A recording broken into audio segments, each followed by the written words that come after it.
The 21st century has seen a succession of major outbreaks of infectious diseases, culminating in the years-long disruption and public health crisis of COVID-19. To discuss these challenges and the future of infectious disease mitigation, we're joined by Professor Michael Osterholm. Thank you so much for being here. Thank you.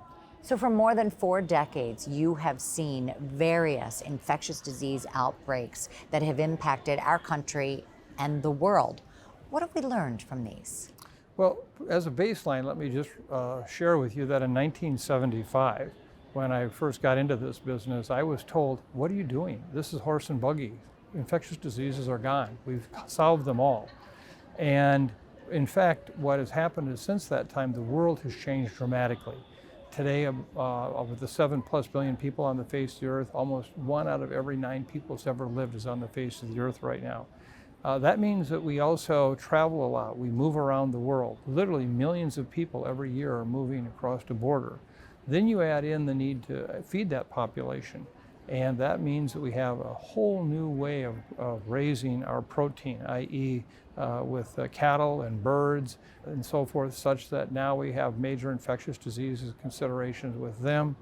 And then we have in many parts of the world, particularly low-income countries, where bushmeat and we're getting into the jungles deeper and deeper are the sources of food and animals that often are carrying some of these more exotic viruses. So when you add it all up, we actually today have a much higher risk than any time really in the last 50 to 100 years for infectious disease emergence, infectious disease transmission, and with new and challenging organisms that we had not previously experienced. Currently, as things stand right now, are there threats you think we should be preparing for that we are ignoring? Well, there are many, many threats that we should be preparing for, but it's really those right now with, I think, the greatest impact. And I think there are 2 kinds of infectious agents that have major impact. One is what I call virus with wings. And this is, in fact, influenza and coronaviruses. We know that when they take off and the new one of those viruses emerges, we can't stop them. They're gone. They're out of here. And so we have to be prepared for more pandemics like we've had. The second area, the one that is really not receiving much attention, but is a kind of quiet, creeping, but huge tsunami, is that of antibiotic resistance. We've benefited immensely from having antibiotics for the last almost 80 years. But the challenge is now we have seen so many organisms through the natural evolution of microbes become resistant to the drugs we have.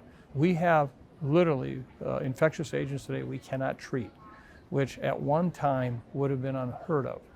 And so we're really in a very difficult place, and we're not seeing really new antibiotics being developed. And we're beginning to see more and more deaths associated with antibiotic resistance. And in fact, in a report that was delivered for the UK government a few years ago, they estimated by 2050 that antibiotic resistance would be responsible for more deaths than the major causes of cancer. So when it comes to information like that, you're educating people here, but there is a very real lack of trust that exists. How do we rebuild that trust in the public? Well, you know, Franklin Roosevelt once said, science is not truth. Science is the pursuit of truth. And what we haven't done a good job of is explaining to people, we don't always know all the answers. This is what we know so far. This is what we can tell you. And as we learn more, we'll tell you more. And that's where people have trust in you. It's that humility to be able to say what we know and don't know. And I think for those individuals during the COVID pandemic that did that shared the uncertainty and said, this is how we're going to know the next step.